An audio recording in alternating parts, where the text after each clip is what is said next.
Android phone ব্যবহার করলে এখন থেকে আপনারা সাবধান হয়ে যান। কিছু কিছু অ্যাপ্লিকেশন আমাদের জন্য কিন্তু খুবই ক্ষতিকর। আমি এটা কেন বলছি আপনাদেরকে আমি পুরো দেখাবো। আচ্ছা, এখানে আপনারা দেখে নিন আগে। তো সিম্পলি আমি দেখাচ্ছি, দেখতে পাচ্ছেন এখানে ব্যাকগ্রাউন্ডে দেখুন, এটা সেটিংস, তারপরে এটা হোয়াটসঅ্যাপ, তারপরে এটা প্লে স্টোর, তারপরে হচ্ছে আমাদের এটা ফোনের ফাইল ম্যানেজার। এখানে কিন্তু আর কোনো রকম আমাদের অ্যাপ্লিকেশান ওপেন করা নেই। এখন আপনাদেরকে দেখাই, দেখতে পাবেন এখানে এভাবে টান দেবেন নোটিফিকেশানটা আপনি, তারপরে দেখতে পাবেন এখানে একটা অপশান পাবেন, এই যে দেখতে পাচ্ছেন 3 ডট, এখানে ক্লিক করবেন। এই যে অ্যাক্টিভ অ্যাপস দেখতে পাচ্ছেন, দেখাচ্ছে 1।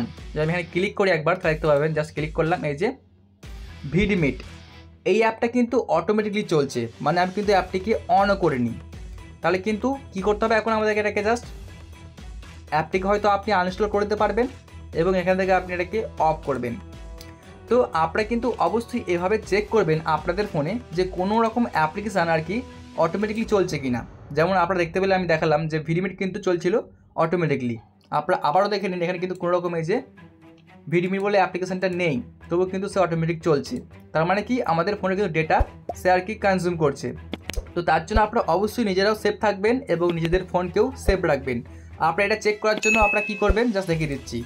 এই যে আপনাদের ওপর থেকে যে কন্ট্রোল সেন্টার বা কন্ট্রোল বার, এভাবে টান দেবেন, আবার টানবেন একবার, তারপরে দেখবেন এই যে 3 ডট, এখানে ক্লিক করবেন।